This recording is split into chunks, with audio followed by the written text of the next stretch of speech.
love stories.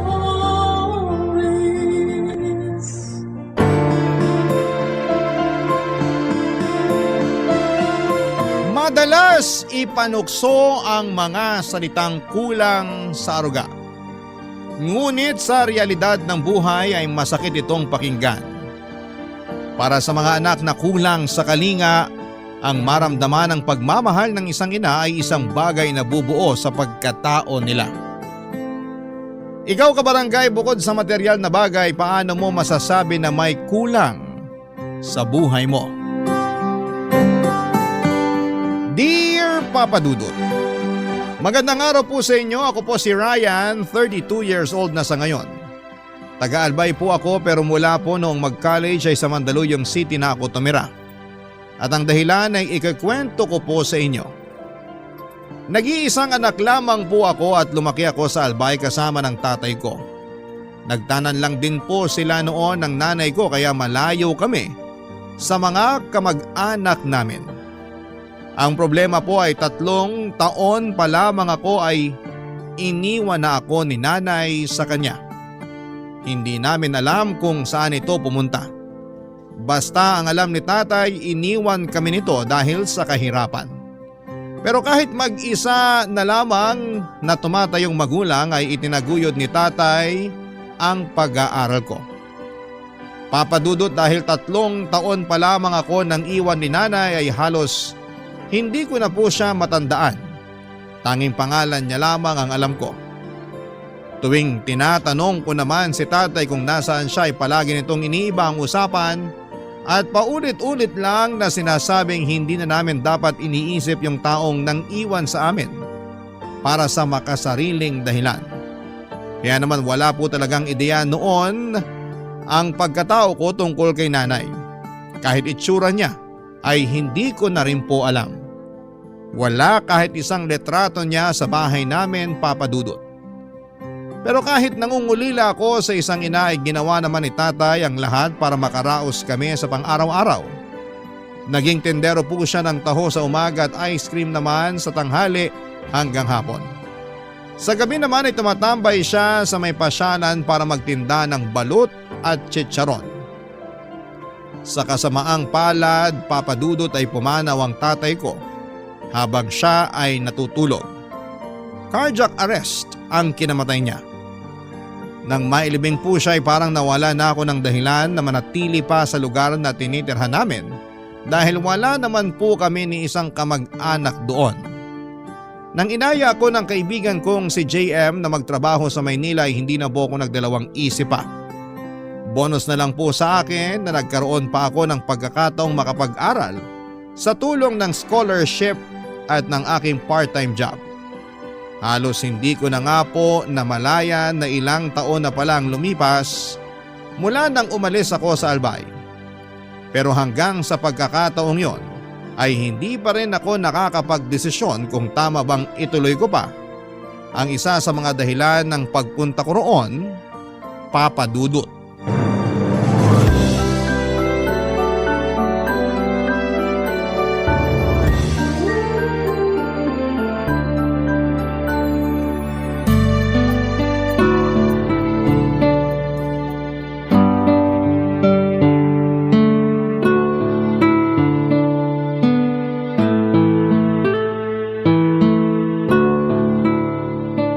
Ayos ka lang? Kanina ka pa nakatulala dyan ah. May iniisip lang, tol. Ilang taon na pala tayo rito, no? Oo, ilang taon na rin. Bakit? May naisip ka pa bang gawin? Ang totoo, may hindi ako sinabi nung sumama ako sa'yo papunta rito. Ano naman yun? Huwag mo sabihing may anak kang naiwan sa Albay ah. Yari ka talaga pag nagkataon. Loko, ako nga yung anak na iniwan eh. Oo nga pala. Pero maiba ako. Wala ka pa bang balita sa nanay mo? Hindi man lang siya nagpakita kahit nung burol ng tatay mo. Paano naman siya magpapakita? Wala na siyang pakialam sa amin. Baka nga hindi man lang niya nabalitaan na wala na si tatay eh. Pero alam mo ba kung nasan siya? Oo, tol. Alam ko na kung saan siya nakatira. At yun yung sinasabi kong isa sa mga dahilan kaya sumama ako sa'yo. May nahanap kasi akong picture ni nanay sa mga gamit ni tatay. Sinubukan kong i-search sa Facebook. Tapos ayun, Nalaman ko na nandito siya sa Mandaluyong. Talaga nandito rin siya? Minessage mo na ba? Hindi pa. Sa bagay, kung ako nasa katayuan mo, hindi ko rin alam kung ano sasabihin ko sa kanya. Pero kailangan ko pa rin siyang kausapin. Gusto ko malaman yung dahilan kung bakit niya kami iniwan. Paano tol kung may iba na siyang pamilya tapos ayaw ka na niya makilala? Wala na akong magagawa kung ganun. Pero gusto ko pa rin subukan. Lalo na ngayon. Kailangan ko ng suporta para makapag-focus sa pag-aaral. Graduating na ako kaya mas mahirap to ngayon para sa akin. Pero kakayanin mo pa rin naman kung sakaling hindi ka niya tulungan, di ba? Oo, kaya ko naman. Ay, ewan ko ba tol? Hindi ko maintindihan kung bakit gusto ko pa rin siyang makita at makasama.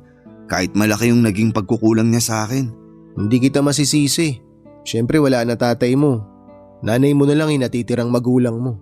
Inad ko na nga siya sa Facebook eh. Kapag inaccept niya friend request ko, sign ko na yun para ituloy yung plano ko. Pero kapag hindi, isa lang ang ibig sabihin nun. Siguro naman mapapaisip siya kapag nakita niya yung pangalan ko. May punto ka naman dyan kasi pwede ka niyang kalimutan bilang anak. Pero malabong makalimutan niya na naging anak ka niya. Baka nga siya pa nagpangalan sa'yo eh. Tol, inaccept niya ako. Talaga? Patingin nga. Oo nga no. I-message mo na kaya. Eto na nga magta-type na. La, tumatawag siya. Pagkakataon mo na yan, tol. Sagutin mo na. Sandali lang. Ay, eto na. Hello? Oh, anak. Mabuti't naisipan mong hanapin ako. Kumusta ka na? Tol, nakilala niya ako. Eh di kausapin mo na. Ayos yan, tol. Labas lang muna ako sandali. Basta, sabihin mo sa kanya lahat ng gusto mo sabihin ha. Sige na, kausapin mo na nanay mo.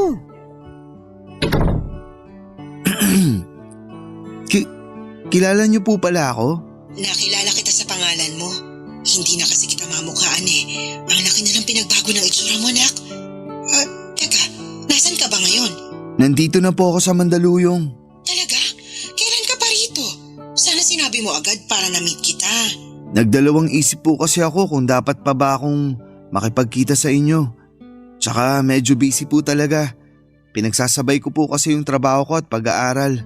Mabuti naman at naisipan mong mag-aral. College ka na, di ba? Ano bang course kinuha mo?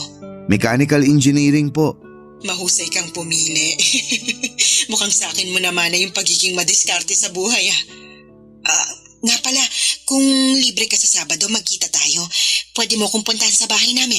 Hihintayin kita. Papadudot, pinuntahan ko nga po noon ang address na ibinigay sa akin ni nanay. Doon ko po napagtanto na totoo nga palang maganda na ang buhay niya.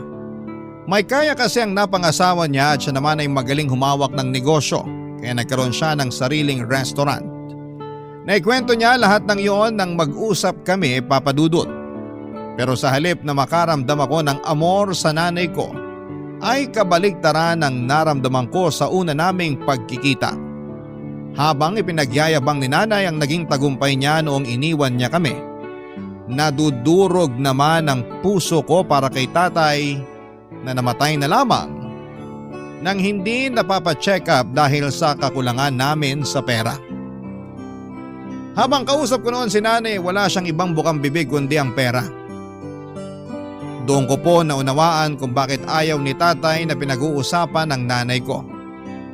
Mas mahalaga kasi sa kanya ang magandang buhay kesa sa unang pamilya niya. Naisip ko nga po noon na kung maubusan ng pera ang bago niyang asawa ay baka iwan niya rin po ito gaya ng ginawa niya sa tatay ko. Kaya naman kahit na inalok niya ako na doon tumira sa bahay nila ng asawa niya para makabawi siya sa akin, ay hindi ako pumayag, Papadudot. Pero sa kabila ng pagtatanggi ko ay hindi naman siya sumuko noon hanggat hindi ako napapapayag na sumama na sa kanya.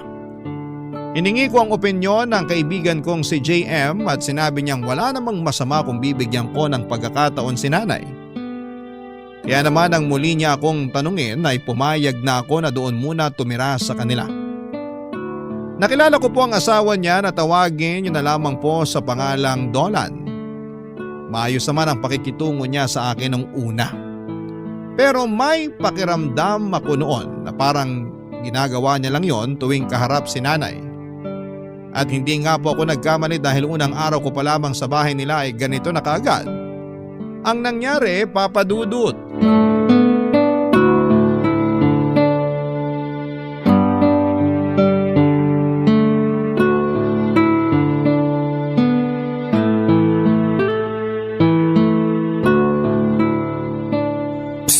Ryan, halika nga rito. Bakit po, Tito? Tito? Sir ang dapat mong itawag sa akin. Hindi naman kita kaano-ano. Nga pala, may papagawa ko sa'yo para naman hindi sayang yung oras mo dito sa bahay. Ano po ba yun? Linisin mo yung kotse ko. Dapat wala na akong makikita kahit konting dumi pag tinignan ko mamaya. Gagamitin ko yun bukas. Kompleto naman kami sa gamit. Oh, ingatan mo yung mga yun ha. Ayoko ng ignoranting nakakasira ng mga gamit dito.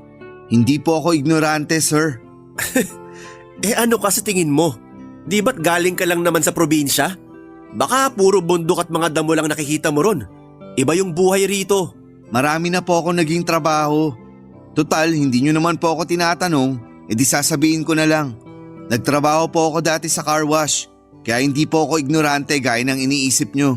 Aba, ayos ka pala eh. Mukhang marami kang kayang gawin.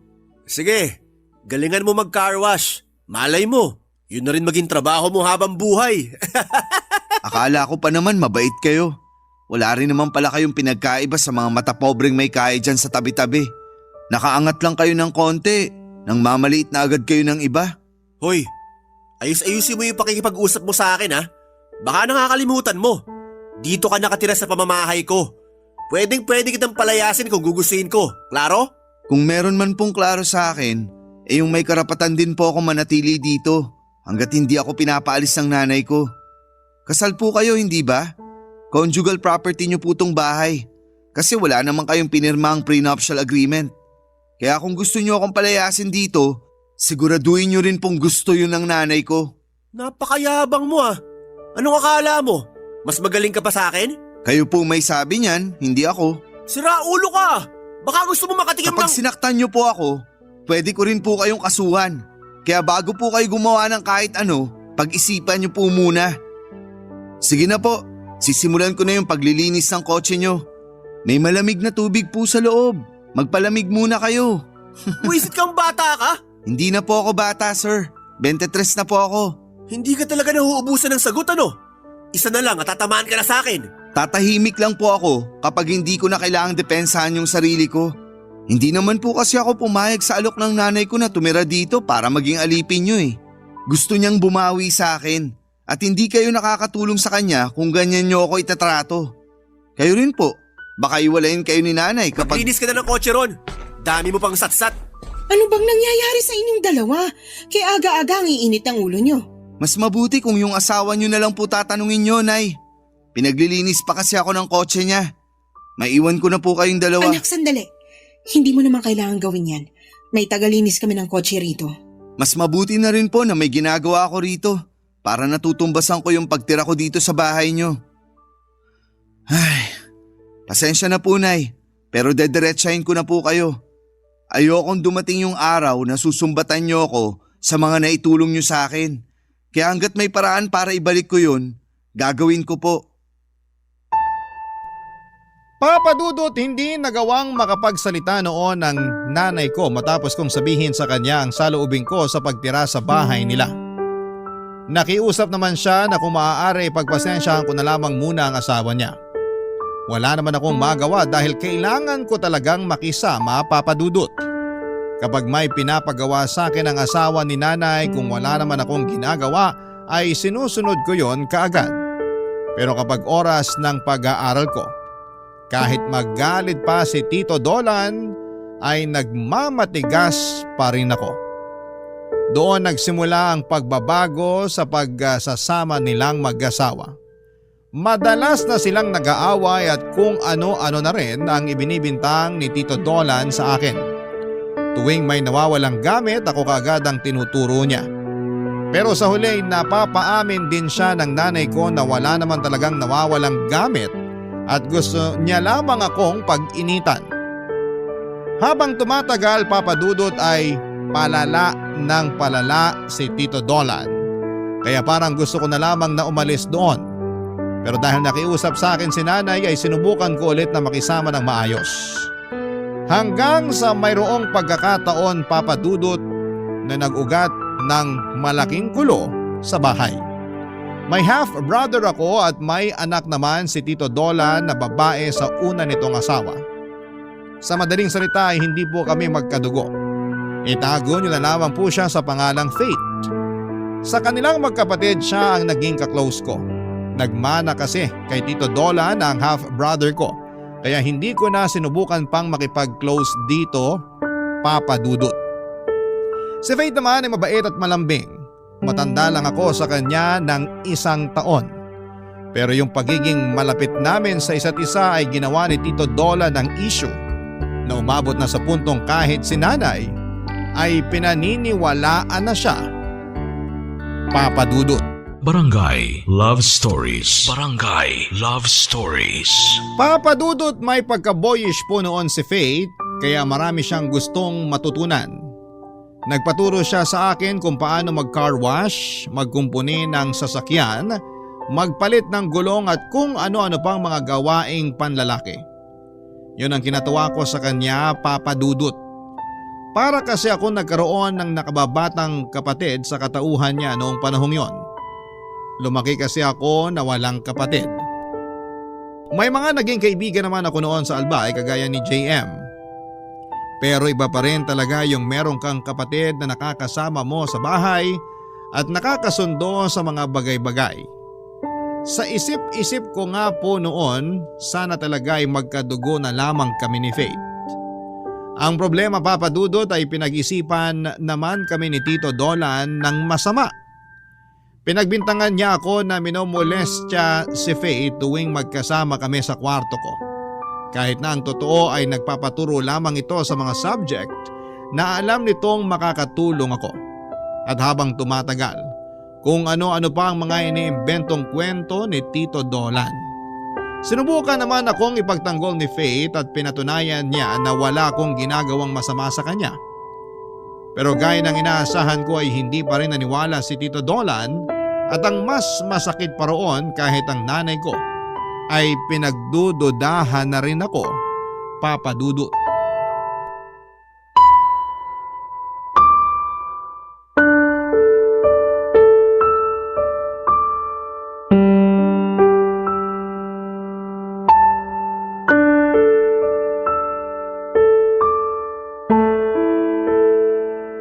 Nakakawalang ganang kumain. Han, please. Nasa harap tayo ng pagkain. Bakit ba kasi kailangan pang sumabay sa atin yung anak mo?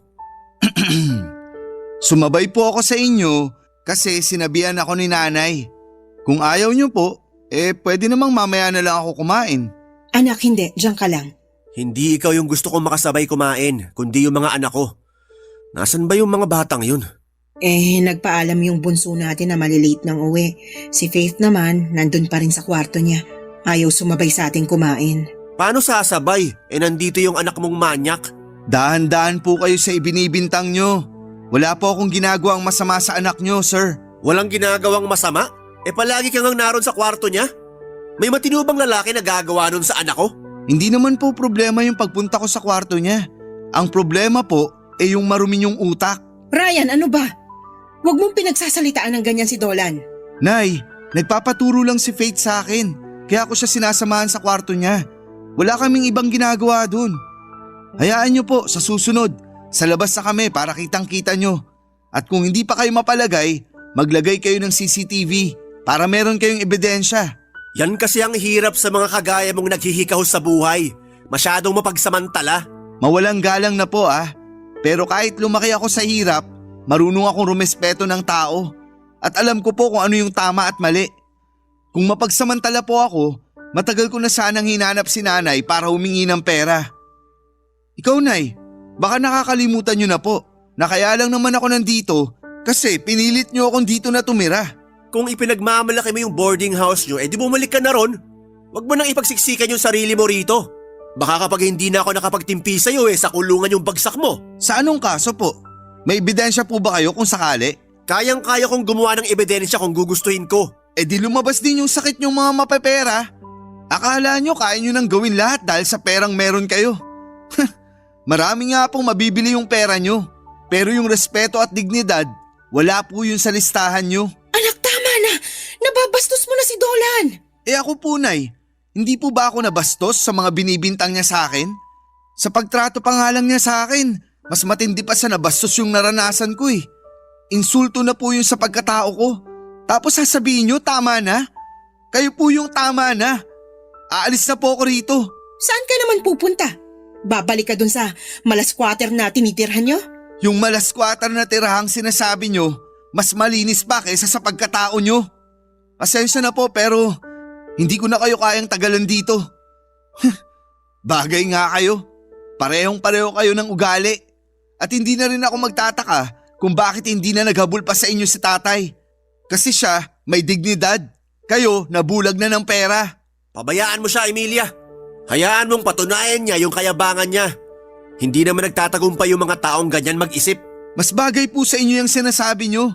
Kasi kahit mapuno pa ng pera tong bahay nyo, hindi pa rin kayo matatawag na successful. Para lang po yun sa mga taong may mabubuting puso.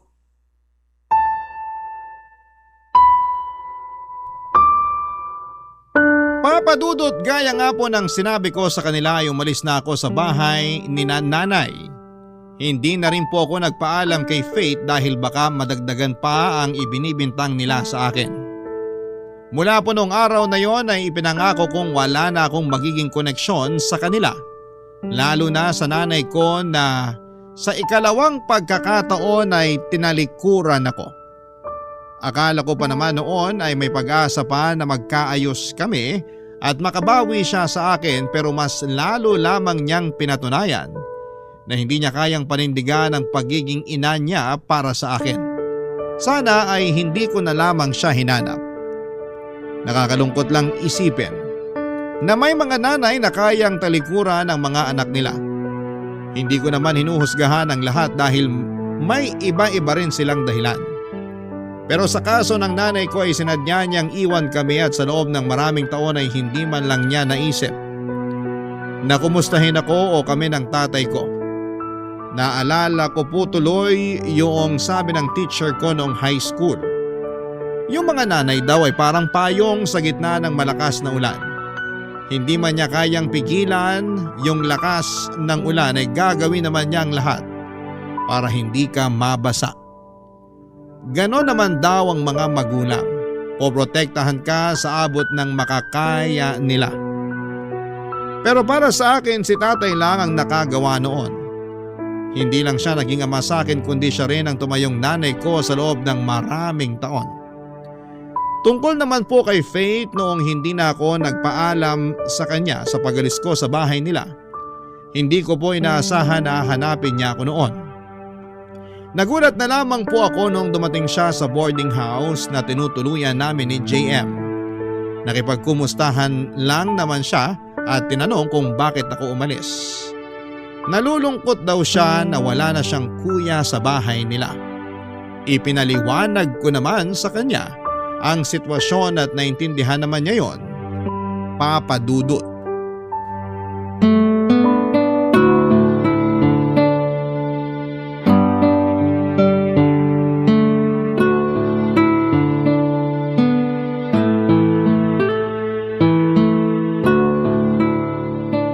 Grabe, tol. Kapatid mo talaga yun? Ganda ah. Baliw, hindi ko kapatid yun. Anak siya ni Tito Dolan sa una niyang asawa. Yung kapatid ko sa ina, hindi ko naman kasundo kasi manang-mana sa tatay niya. Kala yata pinatira ako sa bahay nila para gawing utusan. Hayaan mo na sila, tol. Mabuti nga umalis ka kaagad eh. Kung tumagal ka pa ron, baka mas lumala pa yung sitwasyon. Pero balik muna tayo kay Faith. Napakaputi. Ang kinis at ang ganda, tol. Kung ako sa'yo, ligawan mo na yun. Total, hindi naman kayo magkadugo eh. Kaya pwede. Uy, tigil-tigilan mo na nga yung kakapantasya kay Faith. Babae gusto nun. Talaga? Babae rin? Sayang naman. Magagamit pa naman sana kita para mapalapit sa kanya. Bakit? Sigurado ka bang magpapagamit ako para mapormahan mo si Faith? Baka nga ako pa yung unang tumutol sa inyo kung sakali. Alam mo, bad trip ka rin maging tropa no? Wala ka man lang kasupo-suporta. Mahirap maging jowa yun. Mapanghusga yung tatay. Di ka uubra dun. Baka kapag umakyat ka ng ligaw, gawin ka lang utusan. Marami pang ibang babae dyan, yung hindi komplikadong ligawan. Aba, baka hindi mo pa nakikita kung paano dumiskarte tong macho dancer mong kaibigan. Isang giling ko lang kay Faith, tol. Baka hindi na siya umuwi sa kanila. Uy, di uubra kalaswaan mo ron. Baka bigla kang mapadasal kapag nag-share ng Bible verse yun sa'yo. Seryoso? Ganun siya karelihiyosa? Oo, kaya nga naiiba siya sa pamilya nila eh. Siya lang yung mabait. Grabe, ideal girl ko pa naman yung ganun. Kahit hindi mapera, basta ganun kaganda tsaka ganun kabait, laban. Pag pinagbigyan ako manligaw nun, wala nang date-date. Yayayain ko na agad ng kasal. Loko, wag ka nang umasa kay Faith. Maghanap ka na lang ng ibang liligawan. Yung nanay mo, kumusta naman kayo? Kala ko itatanong mo kung pwede yung nanay ko eh. Mas lalong hindi pwede yun. Saka hindi ko pa rin siya kinakausap. Nag-chat siya sa akin. Tumatawag din nung nakaraan pero hindi ko na pinapansin. Alam ko naman na ipapamukha niya lang sa akin na mali ako ng desisyon na umalis sa bahay nila. Hindi mo na ba talaga siya kayang kausapin? Malay mo, magsusorry lang pala. Si nanay, magsusorry? Yung mahigit isang dekada nga na nawala siya, hindi man lang ako nakarinig ng sorry anak. Sinabi niya lang na babawi siya, tapos hindi pa niya napanindigan. Anong klaseng pagbawi yun? Dinagdagan pa nga niya yung sama ng loob ko sa kanya eh. Ay, napakadrama ng buhay mo, tol. Alam mo kung ano maganda? I-shot natin yan mamaya. Hindi pwede, may klase ako bukas. Ito naman minsan lang eh. Sa susunod na lang tol. Hindi talaga pwede. Malapit na yung finals namin. Konting tiis na lang, gagraduate na ako. Kaya hindi ako pwedeng pumalpak ngayon. Alam mo naman na yun na lang inaasahan kong makakatulong sa akin para matupad ko yung pangarap kong makapagtrabaho abroad. Wow! Ngayon pa lang, tol, nakikita ko na. Magiging mechanical engineer ka sa ibang bansa. Pero teka, final na ba yun? Hindi na ba magbabago isip mo na pagiging engineer talaga gusto mo? Oo, wala nang makakapagpabago ng isip ko. Pangarap namin ni tatay yun eh. Pero tol, sakali lang naman na hindi ka kagad makapagtrabaho. Pwede kita ipasok dun sa amin para maging dancer.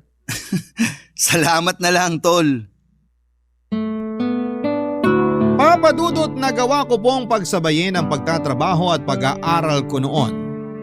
Nagawa ko makapagtapos sa kolehiyo nang walang hinihingi kahit isang sentimo sa nanay ko. Nung hindi ko pa rin sinasagot ang tawag niya ay tumigil na rin siya sa pagme-message sa akin. Sa isip-isip ko naman noon ay mas mabuti na rin na malayo kami ni nanay sa isa't isa para wala ng gulo. Gaya ng inaasahan ko ay hindi sumipot sa graduation ko si nanay. Sa bagay, hindi ko rin naman siya in-invite. Hindi ko rin naman sigurado kung alam niya na gagraduate na ako pero hindi na rin talaga ako umasa pa. Sigurado naman ako noon na hindi siya mag-aaksaya ng panahon para alamin kung ano ang mga nangyayari sa akin. Mag-isa lamang akong umakyat sa stage pero dala ko ang picture ni tatay. Gusto ko kasing isipin na kasama ko pa rin siya habang nagaganap yung katuparan ng isa sa mga pangarap naming dalawa. Yung kaibigan ko naman pong si JM, siyang naging photographer ko noong araw na yon. Isang linggo makalipas ang graduation namin ay bigla na lamang sumulpot sa boarding house ang nanay ko. Ngunit ang ipinagtataka ko ay may mga pasasya sa mukha niya at maliliit na sugat sa braso. Hindi ko napigilang maawa sa kanya ng mga sandaling yon, papadudot. Kaya sa halip na pairaling ko ang galit ko sa kanya, ay nagpa siya akong tulungan si nanay matapos kong malaman na binubugbog pala siya ng kanyang asawa ng mga panahong yon. Barangay Love Stories. Barangay Love Stories. Papadudot ilang araw ding nanatili sa boarding house namin si nanay. Natatakot daw siyang bumalik sa bahay nila dahil baka mapatay na siya ni Tito Dolan. Tinanong ko siya kung ano ang dahilan ng pananakit nito sa kanya pero ayaw niyang sabihin yon sa akin. Wala naman akong ibang maisip na dahilan noon kundi ang selos o may kinalaman sa perang naging away nila. Pero kahit mas pinili ni nanay na maglihim sa akin ay hinayaan ko pa rin siyang manatili muna sa amin. Sa ilang araw na magkasama kami ng nanay ko ay doon ko lang po naramdaman na may nanay pa pala ko. Habang nagpapagaling siya ng mga sugat niya, inaasikaso niya rin ako at ang mga gamit ko sa boarding house.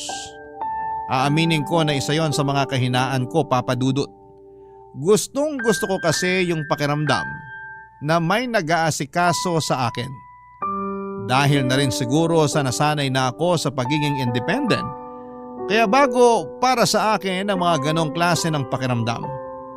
Habang magkasama po kami ni nanay ay hindi ko inaasahan na doon ko maririnig ang paghingi niya ng tawad sa pang-iiwan niya sa amin ni tatay noon.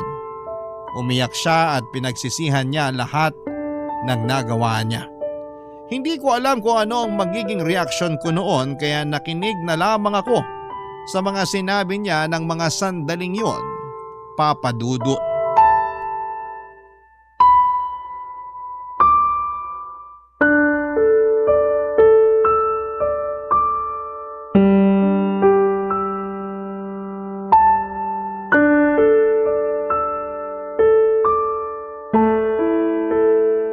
Nay, ilang araw na po kayo rito. Wala na po ba talaga kayong balak na bumalik dun sa asawa nyo? Wala na. Hindi na ako makikipagbalikan sa kanya. Paano naman po yung anak nyo sa kanya? Huwag niyong sabing gagawin nyo rin sa kanya yung ginawa nyo sa akin. Hindi ko na alam kung anong gagawin ko, anak. Nay naman para namang hindi na kayo natuto niyan. Natatakot ako kay Dolan. Baka mas malala pa yung gawin niya sa akin kapag nag-away kami ulit. Bakit hindi nyo na lang po siya idemanda para hindi na maulit yung pananakit niya sa inyo? Hindi pwede, nak. Kawawa naman yung kapatid mo kapag nakulong yung tatay nila. Kaya ayos lang sa'yo nasaktan ka ng asawa mo? Nay naman, baka hindi lang isang beses nangyari yan sa inyo. Hindi mo ako maiintindihan kahit sabihin ko sa iyo ang dahilan. Paano ko nga po kayo maiintindihan kung ayaw nyo namang sabihin? Nay, kung pera lang naman po yung dahilan, di ba may naipon na po kayo? Saka may sarili naman po kayong negosyo. Paano po yun kung magtatago ka lang dito? May namamahala naman doon kaya makakapag-operate sila kahit wala ako.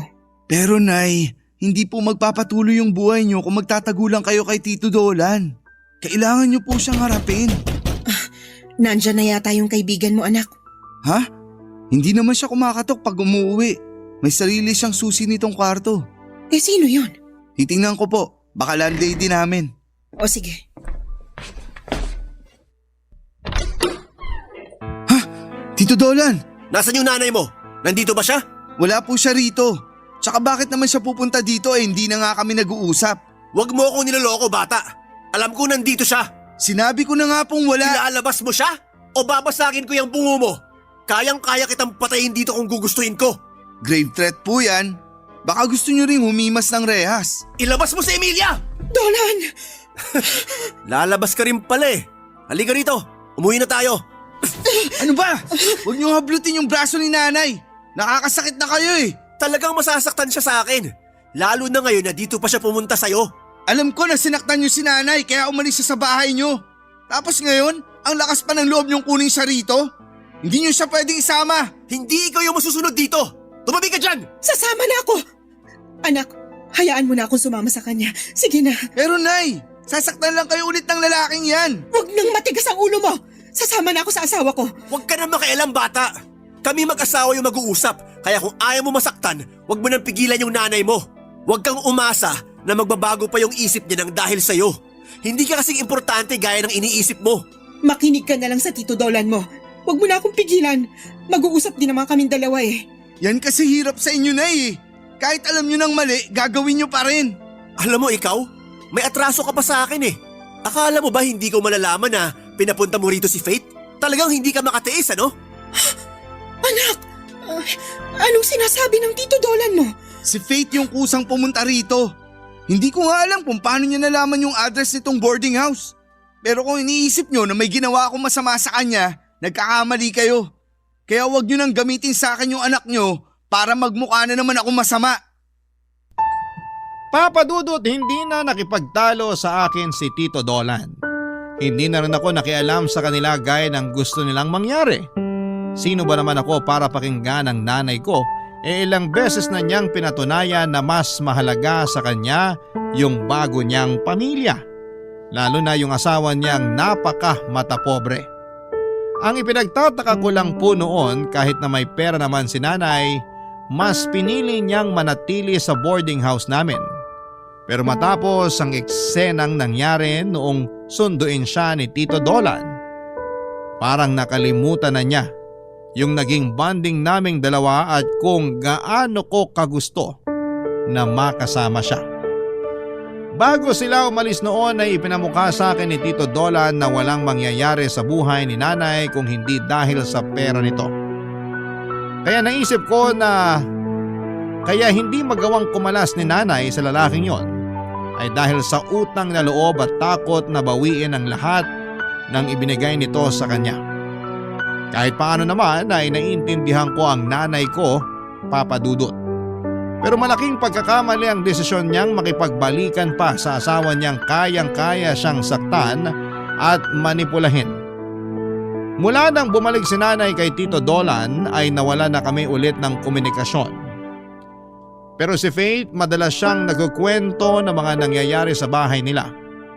Sa kanya ko nalaman na ako pala ang dahilan ng pananakit ni Tito Dolan sa nanay ko. Nang malaman daw kasi ni Tito na pumunta sa boarding house si Faith, susugurin sana ako nito para saktan at ipakulong. Pero nagaway sila ni nanay. Doon ko po nalaman na ipinagtanggol pala ako ng nanay ko. Dahil sa nalaman ko mula kay Faith ay sinubukan kong kontakin si nanay para makapag-usap kami. Naglakas loob po akong pumunta sa bahay nila at ganito po ang nangyari.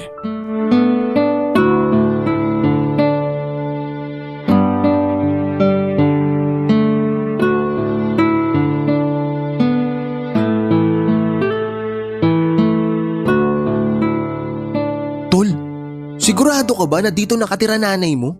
Oo, di ba nga? Galing na rin ako rito dati. Grabe! Ang ganda naman ng bahay nila. Ang lamig siguro sa loob niyan. Yung kwarto mo ba dati, may aircon? Meron, pero hindi ko ginagamit. Binubuksan ko na lang yung bintana kasi malamig naman sa taas. Kung mababait lang sana yung mga nakatira dyan, makikitira na rin ako eh. Papaampun na lang ako sa nanay mo. Baka pagsisiyan mo. Mag-doorbell ka na kaya. Malay mo, papasukin tayo. Tsaka may CCTV naman oh. Makikita tayo rito. Ito na nga. Ulitin mo na 10 beses yung pagdo-doorbell. Baka may lumabas din dyan. Baka day off nung kasambahay nila kaya walang taga-bukas.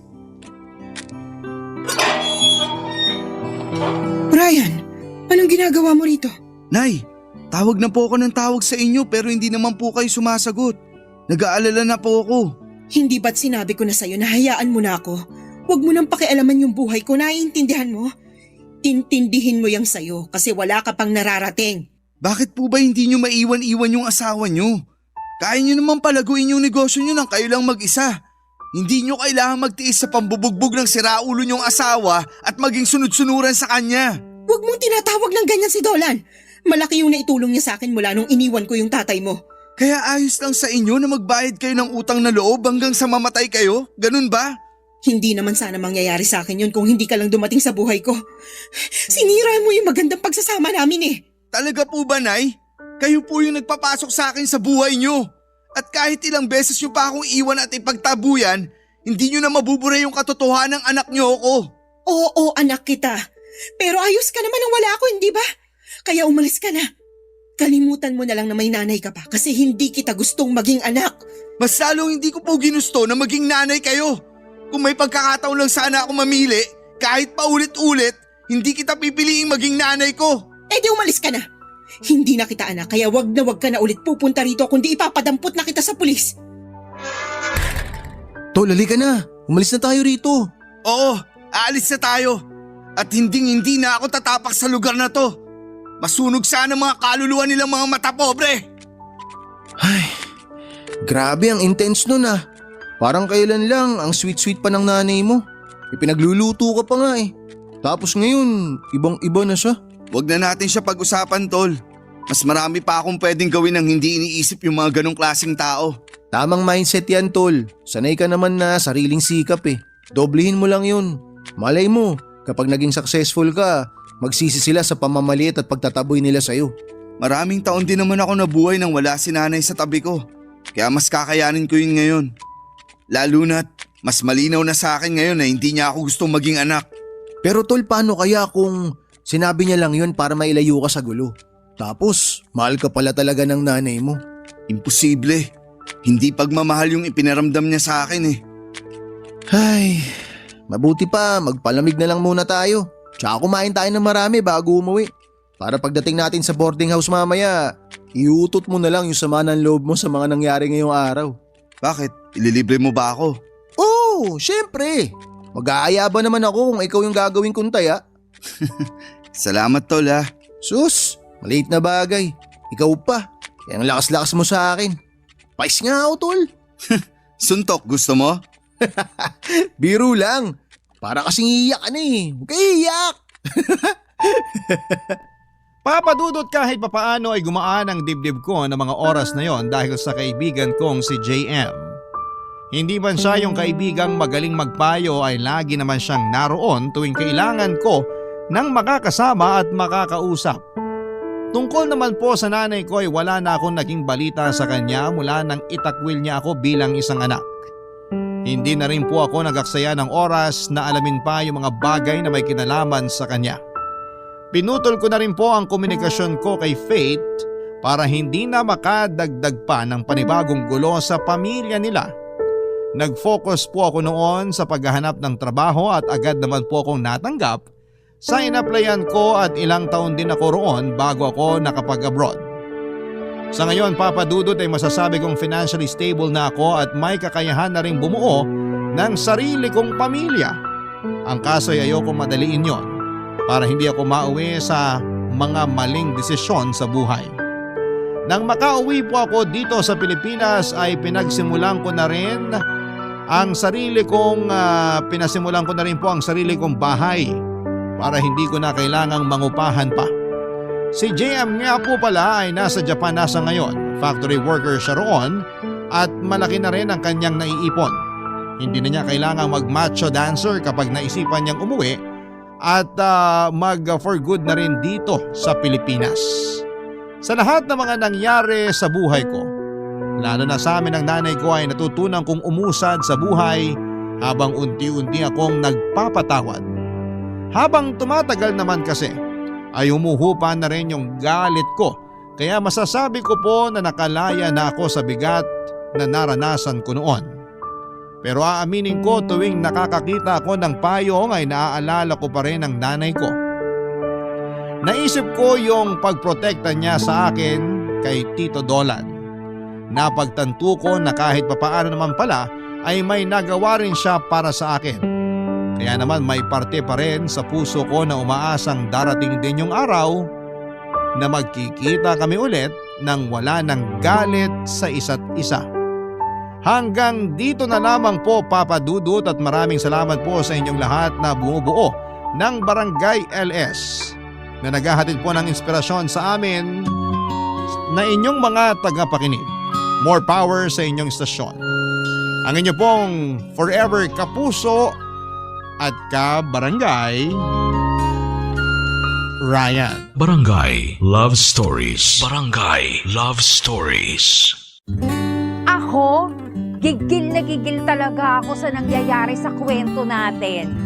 O ikaw, kabarangay, kumukulo rin ba dugo mo?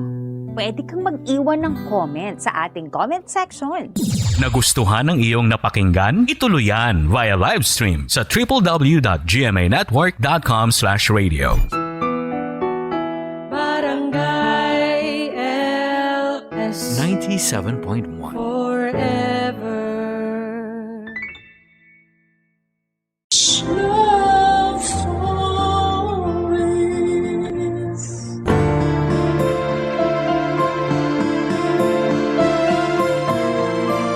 Hindi porke magulang na tayo ay palagi tayong nasa tama. Minsan ay hindi rin naman masama na makinig tayo sa mga anak natin o mas bata sa atin. Ikaw kabarangay, paano mo na ipapakita na isa kang mabuting magulang? Dear Papa Dudut, hello sa inyo at sa mga kabarangay nating avid listener ng Barangay Love Stories. Tawagin niyo na lamang po ako sa pangalang Sanvi, 33 years old, taga Cainta Rizal at isang stay-at-home wife. Meron kaming 2 anak ng Mr. Kong si Kenneth, isang 12 years old na lalaki at isang 6 months old na babae. Nagtatrabaho sa isang private company sa Pasig ang asawa ko samantalang ako naman ay nag-aalaga ng mga anak namin. Pero ngayong papalapit na ang Pasko, ang pinagkakabalahan ko ay ang pagko-customize ng mga pandekораsyong Christmas tree na gawa sa fuzzy wires. Nagsimula lang yon sa hobby hanggang sa naisipan ko na ring ibenta. Marami kasing nagagandahan at nagsasabi sa akin na talentado raw ako. Kaya naman naging inspirasyon ko yon para inegosyo ang hobby ko. Bagay na nakakatulong namang pandagdag sa aming mga gastusin sa bahay. Mabuti na lamang dahil suportado ako ng mister ko kaya naman masayang masaya ko. Naisip ko na siguro ang pagkakaroon ng mabuting asawa at buong pamilya ang gantimpala ko matapos kong pagdaanan ang masalimuot na karanasan sa dati kong kinakasama na siyang tatay ng panganay ko.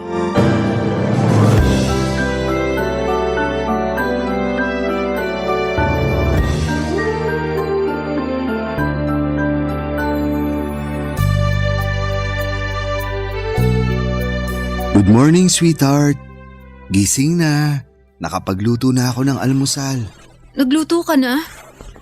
Naku, anong oras na pala? Sabado naman ngayon. Rest day ko, kaya ako na ang nagluto. Buti naman, kasi hindi pala ako nagising sa alarm clock ko. Tapos nawala pa sa isip ko yung araw ngayon. Kaya nga, pero ayos lang. Buong linggo mo na rin kaming inaasikaso ng mga anak natin. Ako sa trabaho, yung panganay natin pagpapasok sa school. Tapos may inaalagaan ka pang bunso natin. Wala yun. Masaya naman akong napagsisilbihan ko kayo ng mga bata bilang asawa at nanay sa bahay na to.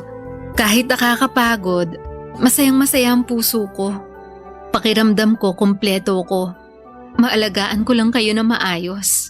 Pero wag mo rin kalimutan na dapat inaalagaan mo rin ang sarili mo. At ako rin, gusto rin kitang alagaan kaya tuwing rest day ko, ako naman ang kikilos sa bahay natin para kahit paano makapagpahinga ka. Thank you, sweetheart. Walang anuman. Hindi mo alam kung gaano ako kaswerte sa'yo. Kasi simula nang dumating ka sa buhay namin ng anak ko, nagbago na talaga ang lahat. Paanong nagbago? Yun bang mas naramdaman ko yung halaga ko bilang babae, bilang nanay. Kasi lagi mo rin yung pinaparamdam sa akin. At hindi lang sa akin, kundi pati na rin sa anak ko nung ituring mo siya na parang nanggaling din sa'yo. Anak ko na rin ang anak mo, sweetheart. At mahal ko siya katulad ng pagmamahal ko sa anak nating babae. Tungkol naman dun sa turing ko sa'yo, syempre deserve mo yun. Kasi asawa kita. Mahalaga ka sa akin. Kasama na dun yung pangangailangan mo at nararamdaman mo. Kaya nga nasabi kong swerte ako kasi nakilala kita. Akala ko kasi noon, wala na magmamahal sa akin. Dahil lang may anak ka na sa una mong kinasama? Oo. At dahil na rin nagkaroon ako ng toxic na kinasama. Lagi kasing sinasabi sa akin ng nanay ko na wala na raw magkakagusto sa akin nung nakipaghiwalay na ako sa tatay ng panganay ko. Diba nakwento ko naman sa'yo yun? Oo. At sobra naman ang nanay mo para sabihin sa'yo ang bagay na yun. Ewan ko ba? Sarili ko pa namang ina pero ang baba ng tingin sa akin. Alam mong hindi totoo yun. Para sa akin, kapantay kita.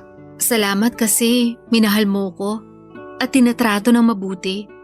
Kaya nga pangako ko, gagawin ko ang lahat para maging mas maayos tong pamilya natin. At gagawin ko rin ang lahat para maging mabuting padre de pamilya. Itataguyod ko kayo ng mga anak natin hanggang sa uling hininga ko.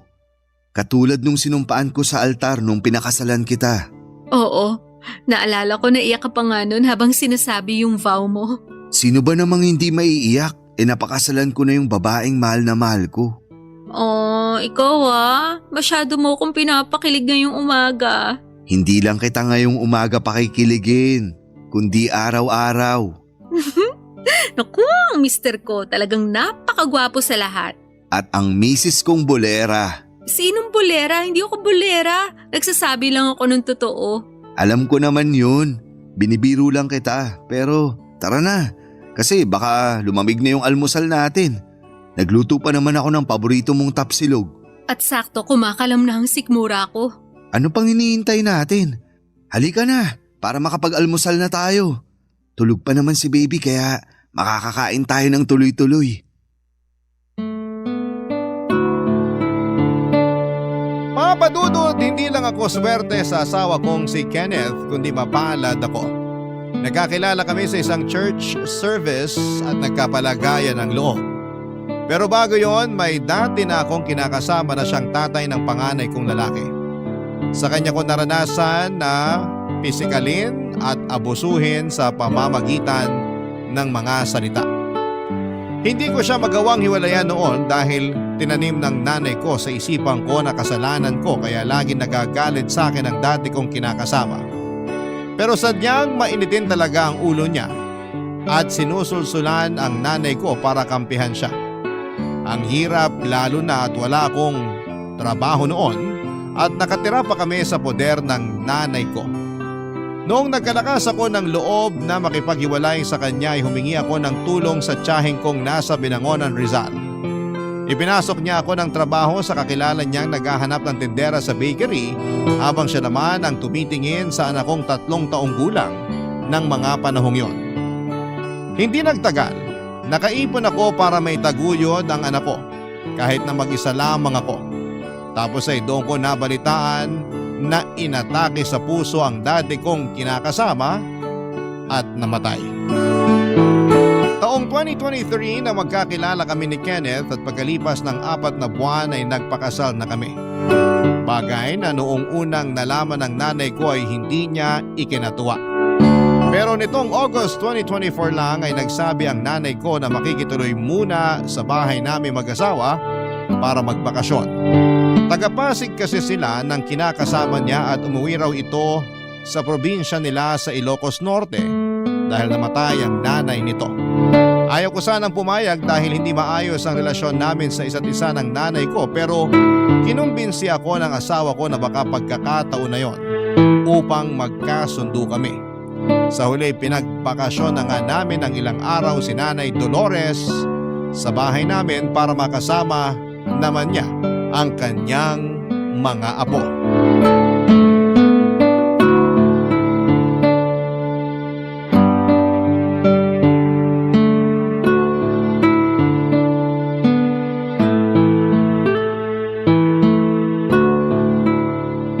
Wow! Ang ganda pala talaga nitong bahay niyo ng asawa mo, no? Hindi ganun kalaki pero maayos na rin kumpara sa tinitira namin ng tatay-tatayan niyo. Salamat po, Nay. Pero hula ko, asawa mo lang talaga gumastos para maging ganito kaganda yung bahay niyo. Kasi wala ka namang pera eh. Wala kang mayaambag. Hindi naman po sa ganun. Anong hindi naman sa ganun eh? Ang liit lang kaya ng sinusweldo mo dun sa pinagtatrabahuhan mong bakery nung araw. Kulang na kulang pa nga yun sa pang-araw-araw niyo ng anak mo.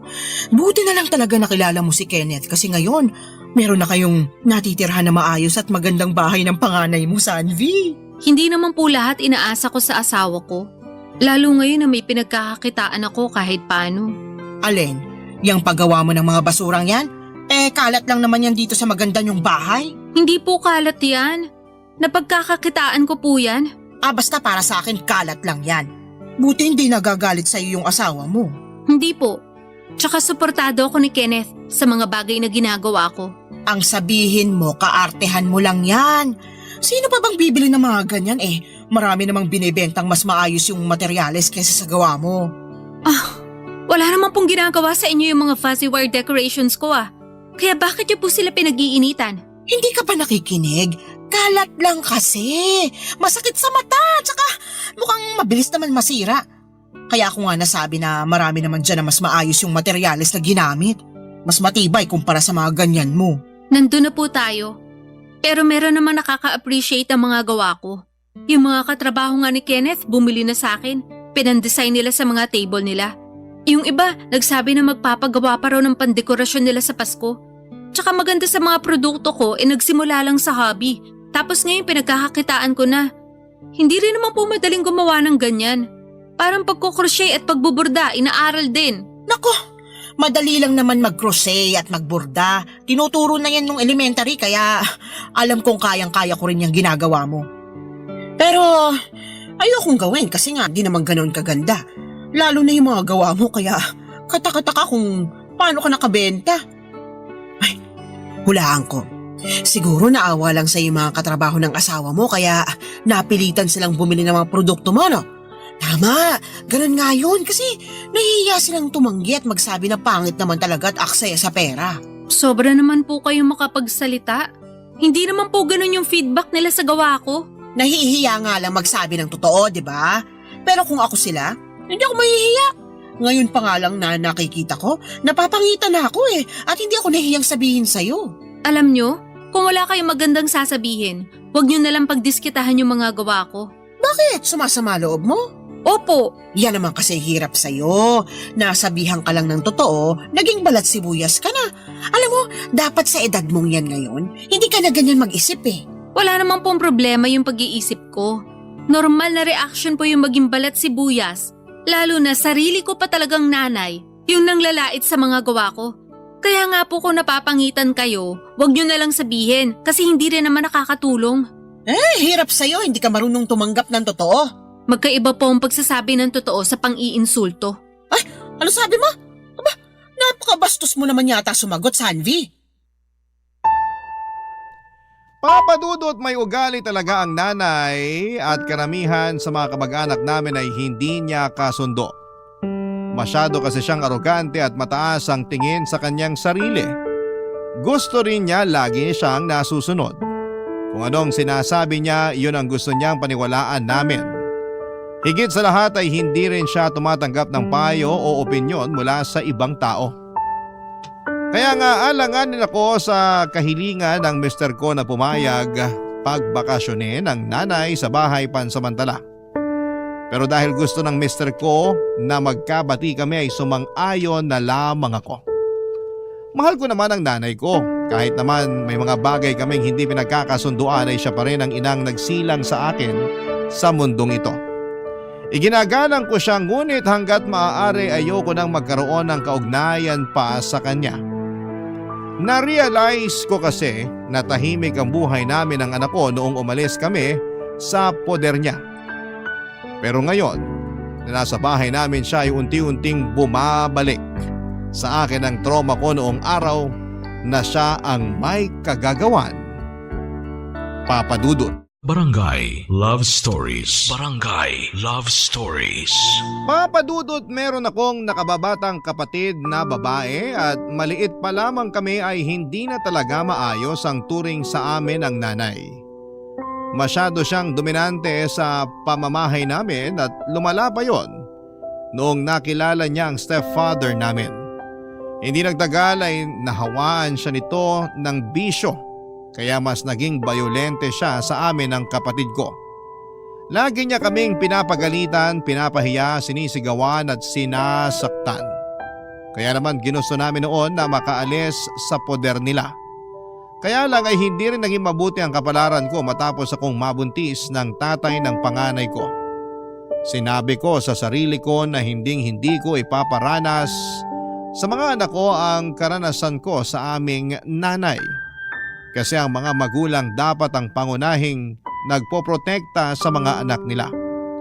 Pero sa kaso ko ay kabaligtaran ang nangyari. Ilang beses ko noong tinanong ang Diyos kung bakit hindi kami mahal ng nanay namin pero wala naman akong nakuhang sagot. Sa pagtanda ko ay tinanggap ko na lamang na hindi lahat ng magulang ay nagiging mabuting magulang sa mga anak nila. At sa pagpapatuloy ng pagtira ng nanay ko sa bahay namin, ay pakiramdam ko ay nagsimula na naman ang kalbaryo ko, Papa Dudut.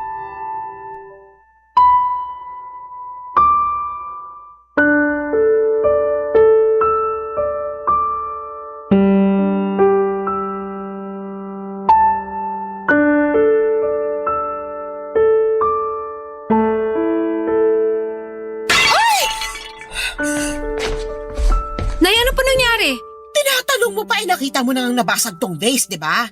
Hala, regalo po sa akin yan ng biyanan ko. Ano naman ngayon? Ayos lang yan mabasag kasi pangit naman. Anong ayos lang kasi pangit naman? Hindi ba kayo nakikinig? Regalo sa akin yan ng nanay ni Kenneth, tapos binasag nyo lang. Bakit mo ako pinagtataasan ng boses? Nanay mo ko, pinapaalala ko lang sa'yo. Hindi ko naman nakakalimutan yun, pero nakakainis yung ginawa nyo. Hindi ko naman sinasadyang mabasag yan eh. Nagpupunas lang naman ako ng mga figurine mo rito tapos dumulas yan sa kamay ko. Ayun, nabasag. Pero sabi ko nga, ayos lang kasi hindi naman magandang taste ng biyena mo sa mga vase. Hindi nga po ayos yan kasi mahalaga sa akin yung vase na yan. Mahirap po bang intindihin yun? Oo, para mag-react ka ng ganyan. Palibhasa wala kayong pagpapahalaga sa mga bagay na binibigay sa inyo eh. Kaya ganyan kayo magsalita. Anong wala? Mahalaga sa akin pag maganda at mamahalin yung isang bagay. Yun lang talaga ang mahalaga sa inyo? Hindi yung nagbigay at yung iniisip nung nagbigay? Ano naman pakialam ko sa iniisip nila? Kung mahalaga ako sa kanila, may halaga rin yung bagay na ibibigay nila. Hindi na ako magtataka kung bakit wala nagbibigay sa inyo. At bakit? Kasi hindi kayo marunong maka-appreciate. Sumusobra ka na talagang babae ka. Baka nakakalimutan mong vase lang naman yung nabasag ko, pero kung makapagsalita ka, akala mo nabasag ko na yung pinakamahal na vase sa mundo? Mukha lang naman yung mumurahing tingnan. Baka kapag pinakita ko sa inyo kung saan nila binili yan lumuwa yung mata nyo sa presyo. Baka sabi kayo ng mumurahin at pangit, akala nyo kung sino kayo. Siguro kung nagsorry na lang kayo nung nabasag nyo, baka mapatawad ko pa kayo. Kaso hindi Nagmalaki pa kayo at ang insulto ng regalo ng iba. Hindi yun pang-iinsulto, pagsasabi lang ng totoo. Ilang beses ko na po bang sinabi na kapag hindi maganda yung sasabihin nyo, wag na lang kayo magsalita. Kasi nakakasakit kayo ng damdamin. Tapos pag nasaktan nyo yung tao, sasabihin nyo balat sibuyas. Ewan ko sa inyo, Nay. Para kayong walang damdamin. Mahalaga lang sa inyo yung nararamdaman nyo. Ay nako, hindi ka na nga nagpasalamat sa paglilinis ko rito sa bahay nyo. Nakuha mo pa akong pagsalitaan ng ganyan? Wala kang respeto. Kayo nga hindi nagsorry nung nabasag nyo yung regalo sa akin ng biyanan ko. Nilait-lait nyo pa. Nakakainis naman. Wala rin palang kwenta yung pagkukusa akong maglinis kung hindi rin ako makakatanggap ng pakonsuelo man lang sa'yo. Tsaka na nga, ikaw na rin maglinis ng nabasag na vase at magtuloy ng ginagawa ko. Napakawalang utang na loob. Ay, kahit kailan talaga ang tigas ang ulo ng nanay ko. Papadudot hindi naman marumi ang bahay namin para linisin ni nanay. Pero na-appreciate ko naman yung ginawa niya maliban na lamang noong nabasag na niya ang vase na regalo sa akin ng biyanan ko. Tapos ay hindi pa maganda ang mga naging komento niya rito imbes na humingi ng dispensa. Bukod doon ay hindi pa doon natatapos yung insidente na nakabasag si nanay ng mga display kong figurine at vase sa bahay namin. Marami pa siyang nabasag pero sa tuwing nangyayari yon, siya pa ang mas galit sa akin. Kung ano-ano mga sinasabi niya na masakit sa kalooban. Magkahalong lungkot at frustration ang nararamdaman ko ng mga panahong yon dahil mahalaga sa akin ang mga gamit na nabasag o nasira niya. Tapos akala mo ay kung sino siyang may-ari ng bahay namin kung umasta. Hindi nga nagtagal ay nakahalata na si Kenneth sa pagiging frustrated ko. Kaya naman tinanong niya kung kumusta kami ng nanay ko. Doon ko sinabi sa kanya ang katotohanan na hindi kami nagiging mabuti at mukhang mali ang desisyon niyang pagbakasyonin sa bahay ang nanay ko. Hindi ko na nga napigilang umiyak noong nagsumbong ako sa asawa ko at sa awa niya sa akin ay siya na mismo ang kumausap sa nanay ko.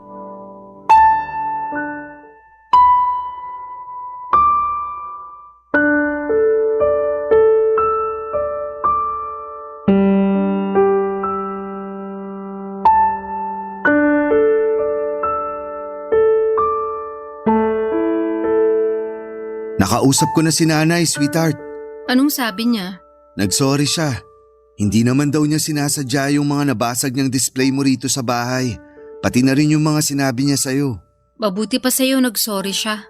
Pero sa akin hindi man lang niya nagawa yan. Baka naman nahihiya lang sa'yo yung nanay mo kaya ganun. Ewan ko, pero simula pagkabata, hindi na talaga maayos yung turing niya sa amin ng kapatid ko. Buti nga nakaalis na kami sa poder niya. Kaya lang ngayon nakasama natin siya sa bahay. Bumabalik yung trauma ko sa mga ginawa niya sa amin noon. Wala naman akong ibang gusto kundi maging maayos kayo ng nanay mo nung pumayag akong pagbakasyonin siya rito sa bahay natin. Alam ko naman na mabuti yung intensyon mo. Kaya pumayag na rin ako. Tsaka kahit na masama yung loob ko kay nanay, ayoko naman magalit sa kanya kasi magulang ko pa rin siya. Tsaka ang turo nga sa simbahan, mahalin natin ang mga magulang natin at matuto tayo magpatawad. At nakikita kong ginagawa mo naman ang lahat para maging maayos ang relasyon niyo ng nanay mo. Kaya nga kinausap ko na si nanay na sana subukan niyang pakisamahan ka ng maayos.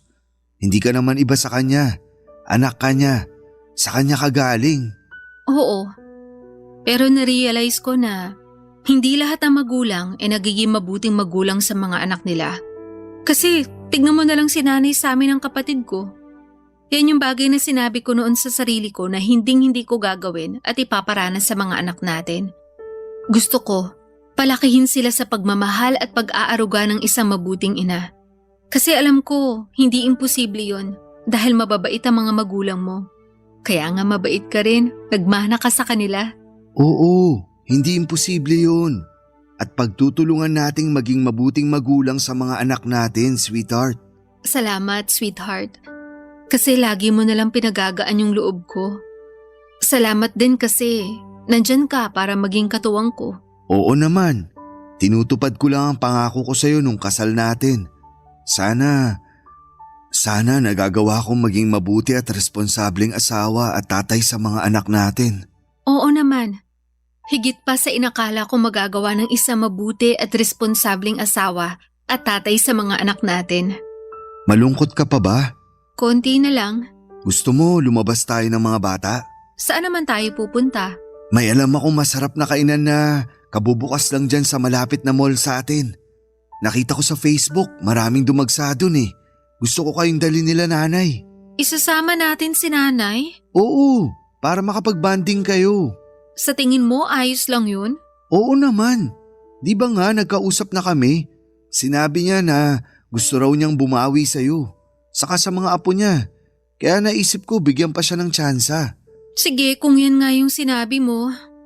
Handa naman akong isang tabi yung mga pinagtalunan namin nitong nakalipas. Salamat, sweetheart. Walang anuman. Basta, ang gusto ko lang ngayong araw mag-enjoy tayo sa labas. Oo naman. Tara na. Sabihan ko na rin si nanay. O sige, bihisan ko lang ang mga bata.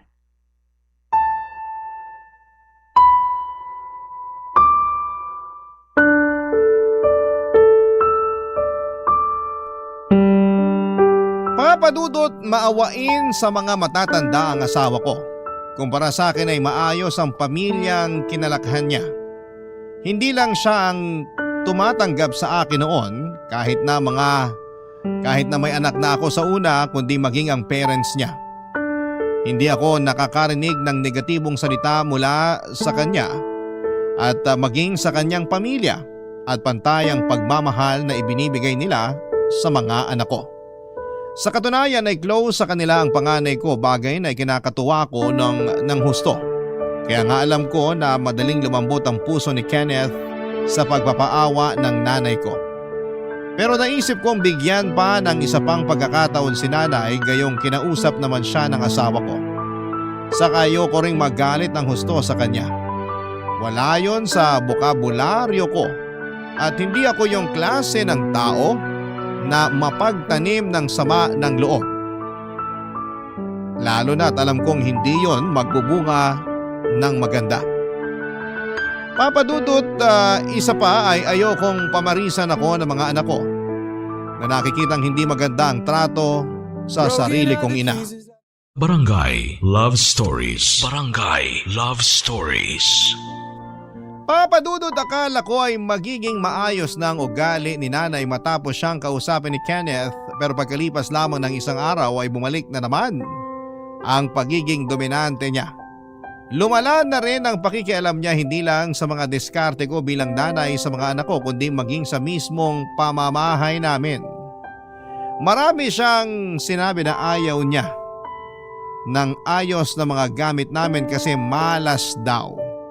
Mapaniwalain kasi siya. Masakit din daw sa mata ang kulay ng mga kurtina namin. Hindi raw ako masarap magluto.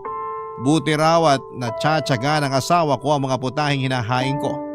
Hindi rin daw ako maayos maglaba at kung ano pa. Pakiramdam ko ay nasasakal na niya ako sa mismong pamamahay ko.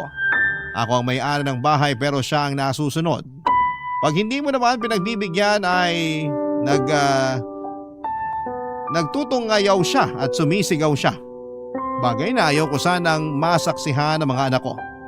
Lahat na yata ng pagtitiis sa ugali ni nanay ay nagawa ko na pero noong isang beses na nakitaan ko ng pasa ang panganay ko sa braso at sumbong sa akin ang anak ko ay dahil daw sa pamamalo ng kanyang lola ay doon ako hindi nakapagtimpi. Agad kong kinumpronta ang nanay ko para pagsabihan siya, Papa Dudut.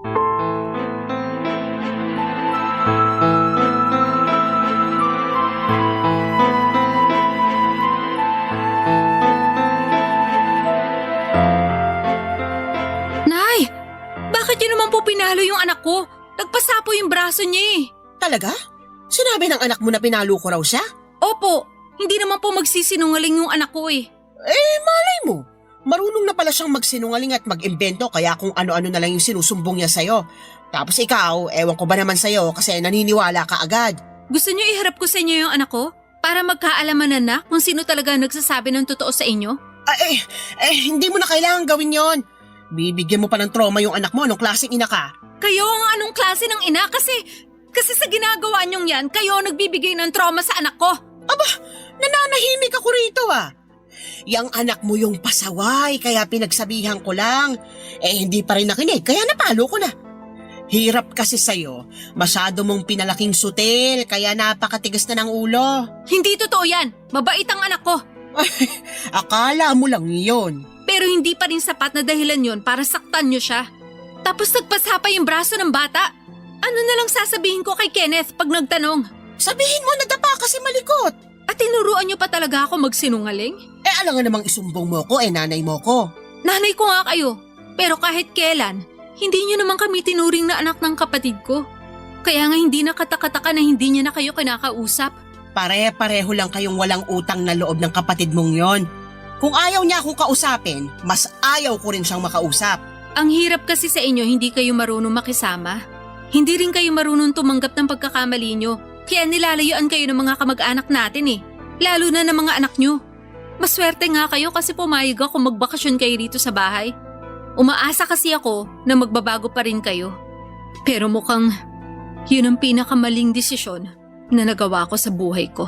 Hoy, Sanvi! Ano bang pinagmamalaki mo? Wala naman, di ba? Ito bang bahay niyo kamo? Sa asawa mo naman to, hindi naman sa'yo.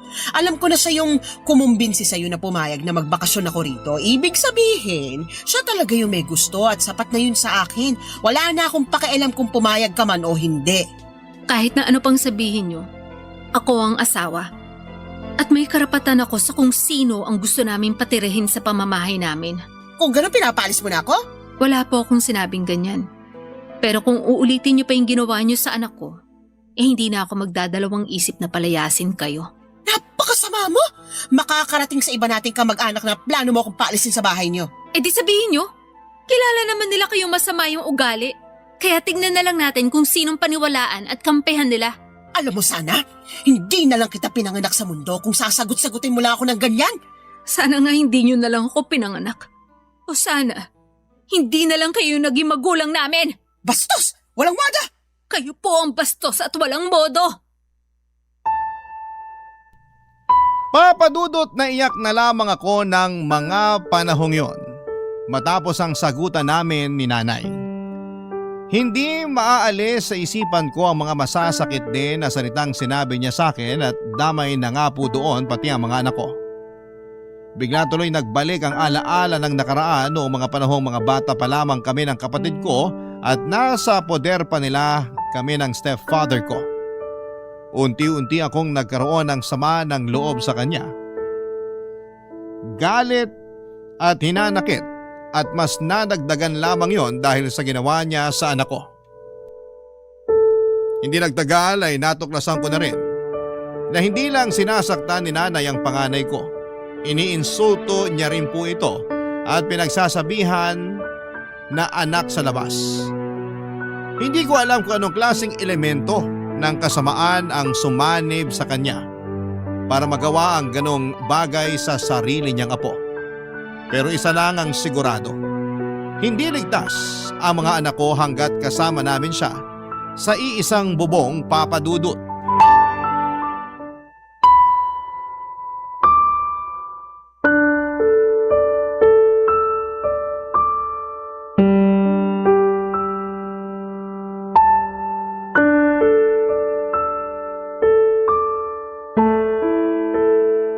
Alam mo, buti pinakasalan ka ng asawa mo, no?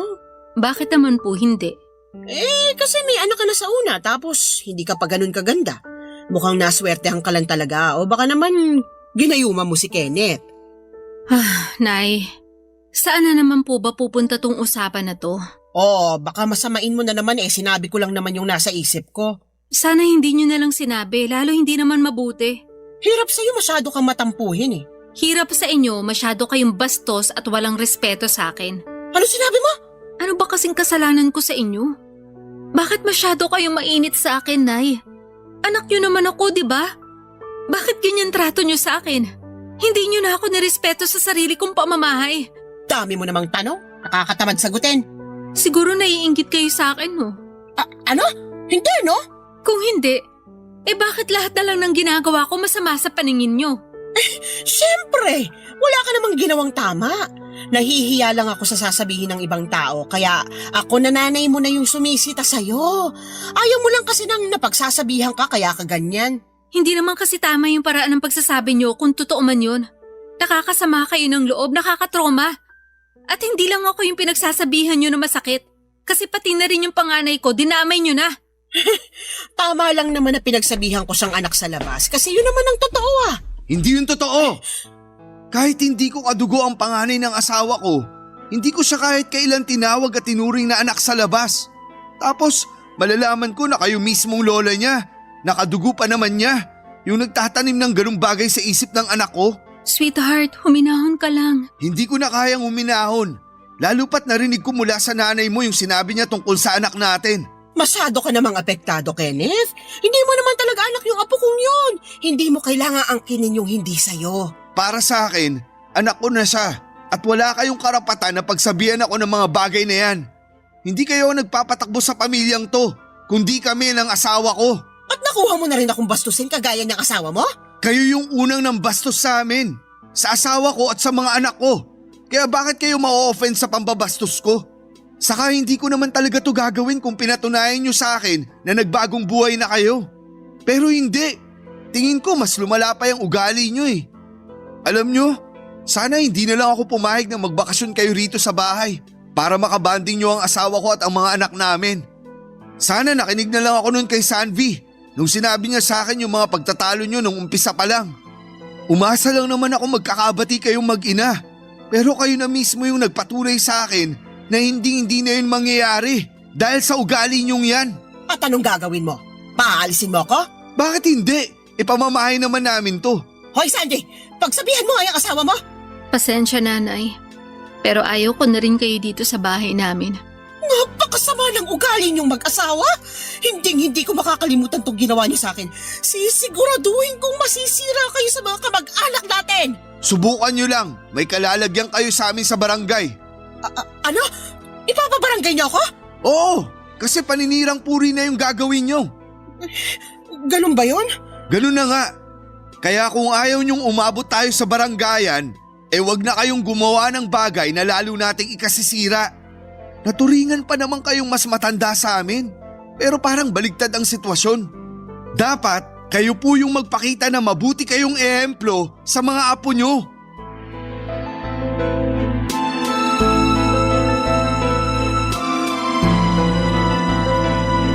Papadudot, wala na ako nasabi ng mga panahong yon.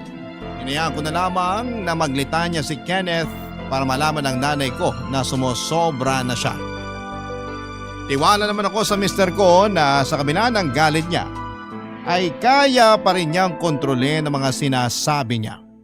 Sa kaayos na rin na malaman ni nanay na seryoso kami at hindi kami natutuwa sa mga ginagawa niya. Sa huli ay huminahon din kami ni Kenneth at pinag-isipan ang balak naming pagpapaalis kay nanay. Pero noong sumunod na araw ay siya na ang kusang nag-alsa balutan at napaaga rin ang pagbalik ng stepfather ko galing Ilocos Norte. Pagkaalis ni nanay sa bahay ay nakahinga agad ako ng maluwag. Para po ako nabunutan ng tinik sa lalamunan at pakiramdam ko ay makakakilos na ako ng maayos sa sarili naming pamamahay. Huwag naman sanang masamain ang mga kabarangay natin ito pero mahal ko pa rin ang nanay ko. Kaya lang, ayoko na siyang makasama ulit sa bahay namin lalo na at hindi pa rin siya nagbabago. Kawawa kasi ang mga anak ko pati na rin ang mental health ko. Sa kasalukuyan ay hindi naman ako nagsasawang manalangin sa Diyos na sana po ay hipuin ng mapagkalingan niyang kamay ang puso ng nanay ko para naman bumait-bait na ito. Kapag nangyari yon ay nakahanda naman akong patawarin siya. Hanggang dito na lamang po ang sulat ko, Papa Dudut, at sana'y mapili po ninyong i-ere sa programa ninyong Barangay Love Stories, and thank you in advance. God bless sa inyong istasyon at sa mga kabarangay natin. More power po. Ang inyong kapuso at kabarangay forever, Sanvi. Barangay Love Stories. Barangay Love Stories. Anong say mo sa Barangay Love Stories na ito? Pagkwentuhan natin sa comment section yan. Nagustuhan ng iyong napakinggan? Ituloy yan via live stream sa www.gmanetwork.com/radio.